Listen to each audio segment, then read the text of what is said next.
Une des techniques de pêche que j'utilise de plus en plus pour faire de la pêche au doré, particulièrement dans les lacs du Nord, mais un petit peu aussi au sud du Québec, là, dans le fleuve ou ses tributaires, c'est la pêche avec un marcheur de fond et un harnais à verre. Ici, j'en ai un dans mes mains. C'est hyper efficace pour pêcher le doré. Mais quand vient le temps de ranger tout ça, c'est un petit peu malcommode, là. Ici, on voit, il est bien emballé dans son emballage. J'ai 3 ou 4 pieds de fil de long. Alors, c'est tout un exercice d'essayer d'entrer ça à nouveau là-dedans une fois qu'on s'en est servi. Fait que j'ai trouvé 2 façons de faire. Une avec un équipement qu'on peut se procurer en magasin, puis l'autre, je dirais, à la maison pour ceux qui ont des piscines, pour pouvoir bien ranger ces harnais-là. Le premier modèle, ça c'est vendu commercialement, vous pouvez en trouver en boutique, c'est pas un problème. Donc le principe, c'est évidemment d'enrouler le harnais puis de planter l'hameçon ensuite dans la surface de caoutchouc.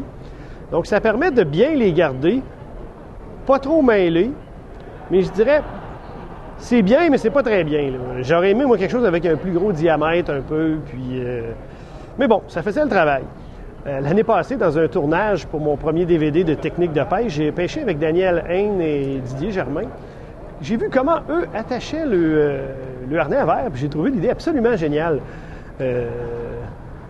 On le voit ici, c'est ni plus ni moins que ce qu'on appelle un spaghetti ou une nouille qu'on utilise pour se baigner l'été dans notre piscine. Alors évidemment, on le coupe dans une longueur qui nous convient, puis on peut enrouler nos harnais à verre là-dessus. Ça a un meilleur diamètre, ça se mélange pas beaucoup. Je trouve que ça travaille super bien. Puis j'utilise une agrafe comme celle-là pour piquer la partie où il y a la boucle.